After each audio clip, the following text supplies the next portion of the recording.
पर स्कूलों का जो मर्जन किया जा रहा है उसके विरोध में इन्होंने ज्ञापन दिया है। महिम माननीय राष्ट्रपति महोदय जी को एवं उत्तर प्रदेश के मुख्यमंत्री जी के नाम संबोधित ज्ञापन जो है, जो हमारे उत्तर प्रदेश में लगभग 27,000 विद्यालय मर्ज किए जा रहे हैं, हम लोग उनके विरोध में जो है खंड विकास अधिकारी द्वारा ज्ञापन सौंपे हैं। परिषदीय विद्यालय मर्ज किए जाने के विरोध में बृहस्पतिवार को रायबरेली जिले के शिवगढ़ क्षेत्र में बौद्ध उपासकों ने बौद्ध उपासक महासभा कार्यालय दामोदर खेड़ा से आलोक कुमार बौद्ध के नेतृत्व में पैदल यात्रा निकालकर नारेबाजी करते हुए विकास खंड कार्यालय पहुंचकर एडीओ पंचायत मोहित सिंह को महामहिम राष्ट्रपति तथा मुख्यमंत्री योगी आदित्यनाथ को संबोधित 10 सूत्रीय ज्ञापन सौंपा। ज्ञापन में मर्जर आदेश में छात्र छात्राओं की न्यूनतम अथवा अधिकतम संख्या स्पष्ट न होने, शिक्षा एवं बाल अधिकारों का उल्लंघन किए जाने, शिवगढ़ क्षेत्र के 22 विद्यालयों सहित उत्तर प्रदेश के 27,000 विद्यालयों के अस्तित्व को शासन द्वारा समाप्त किए जाने का हवाला देकर बौद्ध उपासकों ने सड़क पर उतरकर विरोध प्रदर्शन किया। बौद्ध उपासकों ने विद्यालय मर्ज किए जाने के आदेश को पुनः वापस लेने की मांग की है। एडीओ पंचायत मोहित सिंह ने बताया कि गुरुवार को बौद्ध उपासकों ने विद्यालय मर्ज किए जाने के विरोध में 10 सूत्रीय ज्ञापन महामहिम राष्ट्रपति तथा मुख्यमंत्री योगी आदित्यनाथ जी को संबोधित मुझे सौंपा है, जिससे महामहिम राष्ट्रपति तथा मुख्यमंत्री योगी आदित्यनाथ जी के पास भेज दिया जाएगा। उन्होंने बताया कि यह ज्ञापन खंड विकास अधिकारी महोदय को देने के लिए आए थे, जिनकी गैर मौजूदगी में मुझे सौंपा है। इस मौके पर मनोज कुमार रावत, राम सजीवन, जगजीवन भारती, अमरीश बौद्ध, बसंत लाल, सोनू हंडा, रोहित गौतम, अमरीश दीवाना, ब्रजेश, संतोष कुमार बौद्ध, श्रवण कुमार, अरविंद कुमार बौद्ध आदि लोग उपस्थित रहे। शिक्षा पटाला नहीं चलेगा, नहीं चलेगा, नहीं चलेगा, नहीं आवाज है, शिक्षा का अधिकार है। स्कूल का मर्जर बाल अधिकार अधिनियम का उल्लंघन है, उल्लंघन है, उल्लंघन है। स्कूल का मर्जर बंद करो। बौद्ध उपासकों द्वारा एक ज्ञापन दिया गया है, किस मुद्दे को लेकर ज्ञापन दिया गया है? जी, आज बौद्ध उपासकों द्वारा यहाँ हमारे विकासखंड शिवगढ़ में एक ज्ञापन दिया गया है, जिसमें 10 बिंदुओं पे मांग है इनकी। यहाँ पर स्कूलों का जो मर्जन किया जा रहा है उसके विरोध में इन्होंने ज्ञापन दिया है। तो किसको संबोधित ज्ञापन है? इसमें इन्होंने माननीय मुख्यमंत्री जी उत्तर प्रदेश सरकार और महामहिम राष्ट्रपति महोदय नई दिल्ली भारत, इन 2 लोगों को इन्होंने जो है संबोधित किया है। तो आज बीडीओ साहब नहीं थे क्या आप? हाँ, बीडीओ साहब आज नहीं है, तो हाँ, तो यहाँ पर मैं एडीओ पंचायत के रूप में इस ज्ञापन को मैंने एक्सेप्ट किया है। उपासक महासभा कार्यालय शिवगढ़ में और हमारे साथ आलोक कुमार बौद्ध जी हैं। आज आपने महामहिम राष्ट्रपति जी और मुख्यमंत्री योगी आदित्यनाथ जी को संबोधित एक ज्ञापन शिवगढ़ ब्लॉक कार्यालय में दिया है, तो जानना चाहते हैं इस ज्ञापन में क्या है, किन बिंदुओं को लेकर आपने ज्ञापन दिया है? जो बौद्ध उपासक सभा के जो काफ़ी ज़्यादा मात्रा में कार्यकर्ता थे, सभी ने जाके ज्ञापन दिया, तो उस जो ज्ञापन दिया उसमें क्या है, क्या कौन कौन से बिंदु हैं? सर, आज हम लोगों ने खंड विकास अधिकारी जी के द्वारा महामहिम माननीय राष्ट्रपति महोदय जी को एवं उत्तर प्रदेश के मुख्यमंत्री जी के नाम संबोधित ज्ञापन जो है, जो हमारे उत्तर प्रदेश में लगभग 27,000 विद्यालय मर्ज किए जा रहे हैं, हम लोग उनके विरोध में जो है खंड विकास अधिकारी द्वारा ज्ञापन सौंपे हैं। शिवगढ़ ब्लॉक में कितने विद्यालय मर्ज किए गए हैं? शिवगढ़ ब्लॉक में लगभग 22 विद्यालय मर्ज किए गए हैं। मेरा पहला बिंदु है 16 जून 2025 को जारी मर्जर आदेश में कहीं भी न्यूनतम अथवा अधिकतम संख्या का निर्धारण नहीं किया गया है। और दूसरा बिंदु है प्रदेश के अलग अलग जनपद अपने हिसाब से मर्जर हेतु संख्या निर्धारण कर रहे हैं।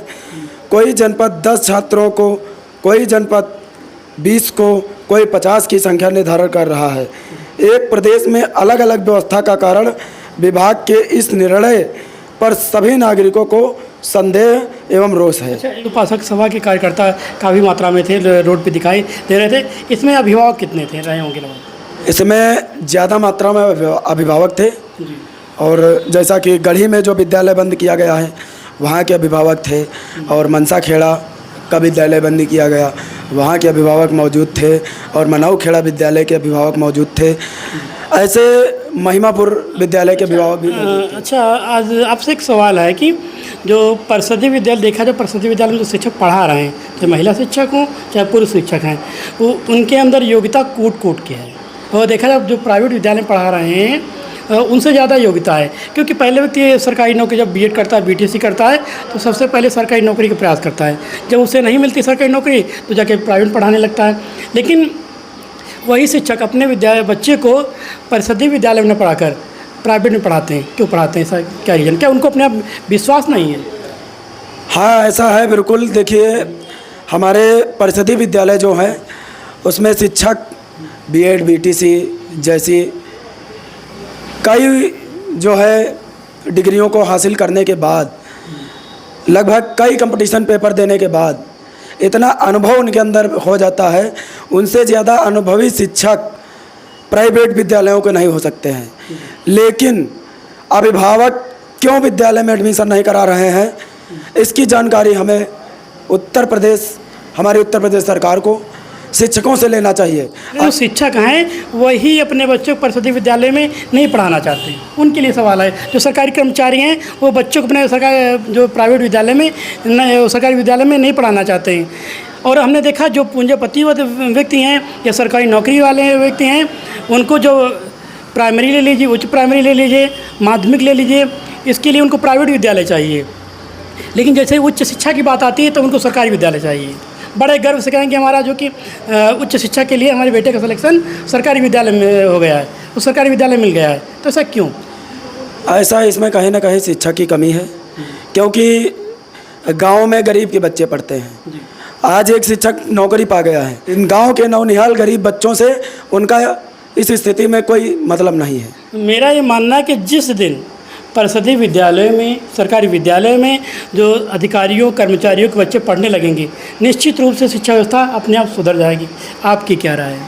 जी, इस पर मेरी राय ये है कि जिस दिन परिषदीय विद्यालय जो बंद किए गए, इन विद्यालयों में चाहे वो विधायक का बेटा हो, चाहे सांसद का विधायक बेटा हो, मुख्यमंत्री, प्रधानमंत्री, किसी का भी बेटा हो, अगर सरकारी विद्यालय में या जो विद्यालय में टीचर पढ़ा रहे हैं उनका बेटा हो, या बड़े बड़े बिजनेसमैन पूंजीपतियों का बेटा हो, अगर सरकारी विद्यालय में उनके बच्चे पढ़ेंगे तो अवश्य सरकारी विद्यालय की शिक्षा सुधरेगी और उस सरकारी विद्यालय से ही हमारे बच्चे डॉक्टर, मास्टर, इंजीनियर बनेंगे।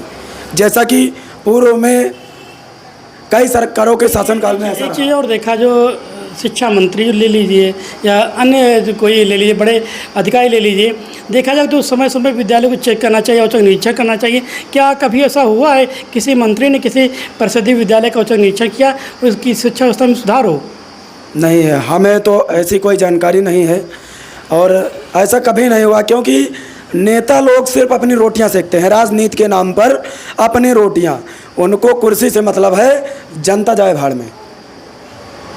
मौका आता है तो वोट ले लेते हैं। हमारे चैनल के माध्यम से क्या मांग है आपकी? आपके चैनल के माध्यम से मेरी मांग ये है कि मैंने आज खंड विकास अधिकारी द्वारा माननीय भारत की राष्ट्रपति महोदया द्रौपदी मुर्मू जी के नाम एवं उत्तर प्रदेश के यशस्वी मुख्यमंत्री योगी आदित्यनाथ जी को जो है ज्ञापन सौंपा है। और ज्ञापन में मैंने मांग ये किया है कि सरकारी विद्यालय का मर्जर बाल शिक्षा अधिकार अधिनियम के तहत मांग करता हूँ कि इन विद्यालयों को तुरंत इस व्यवस्था को बहाल करके क्या लगता है जो शिवगढ़ क्षेत्र के 22 विद्यालय जो मर्ज किए गए हैं, इसका यहाँ की शिक्षा व्यवस्था पे क्या प्रभाव पड़ेगा? देखिए, इसकी शिक्षा का व्यवस्था का प्रभाव ये पड़ेगा कि जैसा कि एक ये कानून बनाया गया था कि हर गांव के 1 किलोमीटर नहीं, हम व्यवहारिक रूप से बात करेंगे, क्योंकि यहाँ कई ऐसे विद्यालय 22 विद्यालय बंद कर दिए गए, किसी ग्राम पंचायत में 2-2 विद्यालय बंद कर दिए गए। तो जो विद्यालय बंद हुए हैं, यहाँ स्थानीय स्तर पर क्या जो प्रभाव पड़ेगा? स्थानीय स्तर पर प्रभाव यही पड़ेगा कि हमारे समाज के बच्चे जो है अशिक्षित होंगे और गुलामी की ओर जाएंगे। ये बच्चे जो है बाल श्रम के शिकार हो जाएंगे। यही बच्चे जब अच्छी शिक्षा नहीं जो है ग्रहण करेंगे तो चोरी करने लगेंगे। और जो बेटियों को, जो हमारे अभिभावक बेटियों को बाहर पढ़ने के लिए नहीं भेजना चाहते थे, उनको गांव में एक विद्यालय मिला था, उसके माध्यम से छोटी छोटी बच्चियों को पढ़ने के लिए भेजते थे। उन बच्चियों को भी शिक्षा से वंचित किया जा सकता है ऐसी स्थिति में।